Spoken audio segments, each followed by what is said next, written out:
Your relationship with Vince McMahon's, well documented what you guys both mean to each other. But I'm really curious, what's the biggest lesson that you've taken away from your friendship with Vince?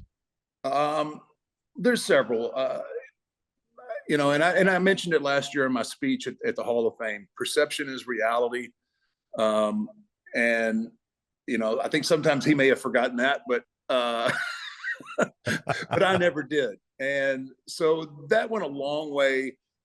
Perception is reality, and how I dealt with people through my career. I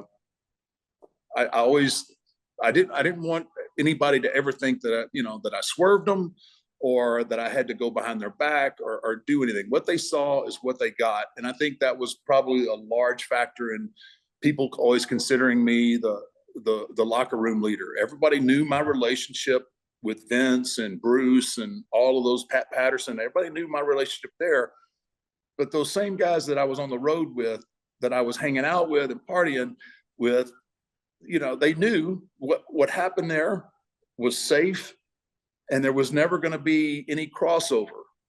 Don't let what we're doing at night get in the way of business. I mean, that was a really strong rule with me. I don't care what we do. Mm-hmm. Don't be late and work hard.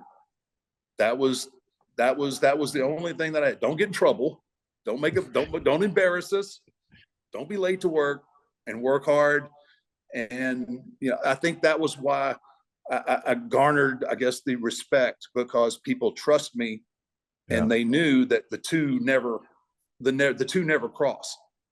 I was going to do what was best for business, and that's something that I learned from Vince. Because Vince, regardless of what anybody thinks, deep in his heart, he's one of the boys. He really is, and he has that mentality. Things had to change, obviously. Whatever, things changed when the company went public. There were a lot of changes that had to happen. Changes for the better. Everything's we've evolved into a whole. I mean, it is I think WWE is in a lot more now is regarded in the same way as other major sports franchise, NBA or the NFL. We're on that, or if we're not on that level, we're really close. And the company is run that way. It's not that circus, carny kind of thing anymore. It is a big, huge business, as everybody knows, and that's the way it's treated. The product has evolved, and it's evolved for the better.